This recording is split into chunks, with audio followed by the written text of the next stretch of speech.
Hey, good morning. How y'all doing? It is Well Red Beard, and it is a damn fine day to talk about a book. And we are here for a book review, and it is January 18th, and I'm here to tell you about one more time. I'm going to tell you about a Christmas book, a Christmas horror book.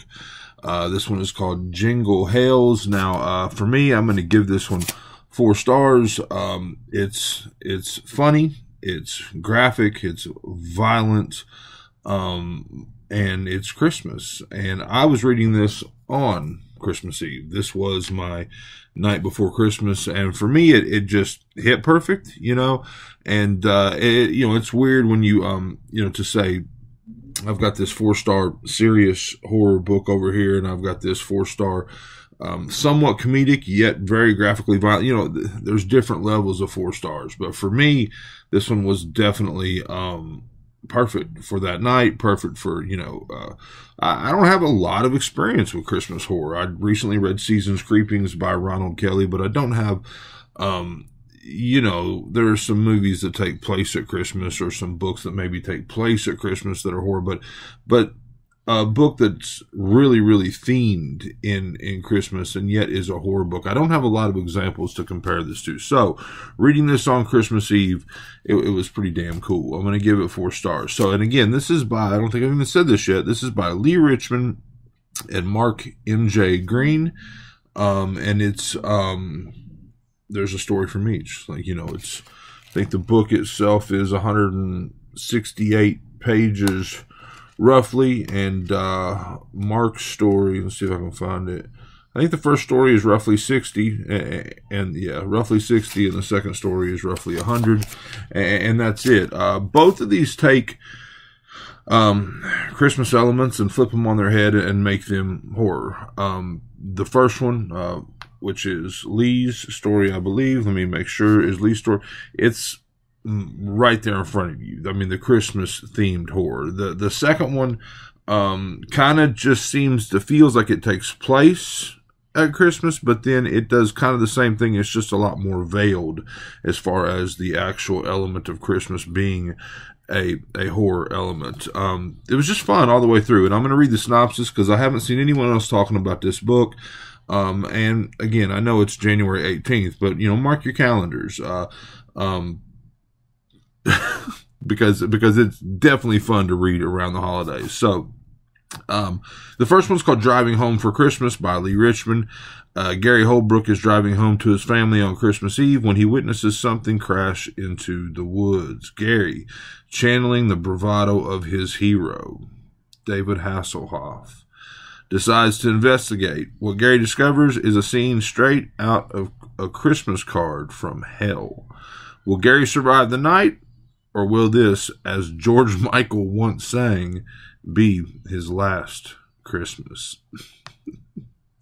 Driving Home for Christmas is a comedy horror story in the vein of Evil Dead, but with a seasonal twist. Cool, right? Okay, the second story, Do You Hear What I Hear? Mark M.J. Green. Albert was looking forward to a few pre-Christmas drinks in his local pub with his best friend Mick. But a grisly discovery in the snow leads to a fight for survival as the pub comes under siege from nightmarish beast. Trapped, cut off from the outside world, and with the storm raging, can they survive the night? Imagine Shaun of the Dead, The Thing, and The Mist thrown into a blender, and you're halfway there. And yeah, that's exactly what I was going to mention with Shaun of the Dead. And I didn't even read the synopsis until right before shooting this. And that was the comparison I was going to make. A bunch of people trapped in a pub with, violent monsters trying to get in and get at them.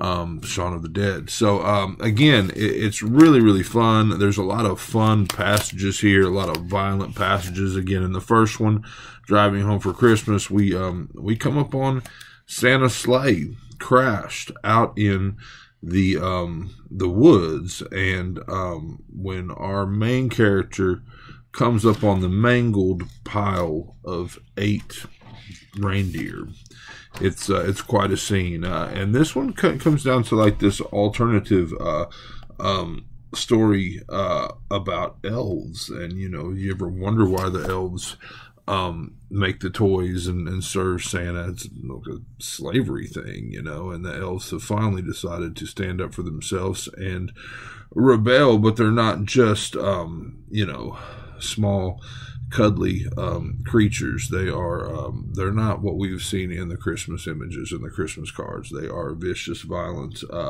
ugly, big, sharp fanged. They're not big, but the teeth.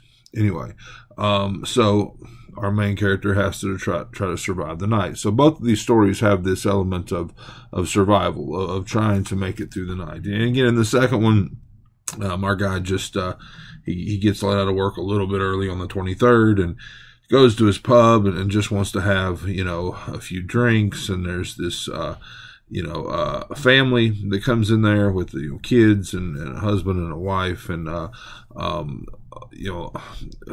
again, we try to get out of there. We try to, you know, head home, and we can't make it, and come back to the pub, and everyone has come to the same conclusion that the mist, the snow, the whatever is, you can't get through it, and comes back to the pub, and then these things start to show up. And the kill scenes in that story are violent, and again, because you don't know the authors, they are, or I didn't know, I wasn't experienced with the author's work. There are some what's the word I'm looking for? Not risks, but some definitely extreme stuff, especially in I don't want to say anyway. But some extreme stuff, some extreme kill scenes in that one. So, again, you got Driving Home for Christmas by Lee Richmond. You've got Do You Hear What I Hear from Mark M.J. Green. This was fun. It was really, really fun. Christmas Eve read. This is Jingle Hells. And I enjoyed it. And it's from Real Horror Show Publications. Real Horror Show Publications. This has been Well Read Beard. This has been my 4-star review of Jingle Hells. I hope you enjoyed it, and I hope you're enjoying all your books, all of them, as much as I am. If not, you're reading the wrong books also. Next year, I will try to read the Christmas books and get the reviews out before Christmas, not on January 18th like I'm doing right now. But Jingle Hells, you have a fine, fine day.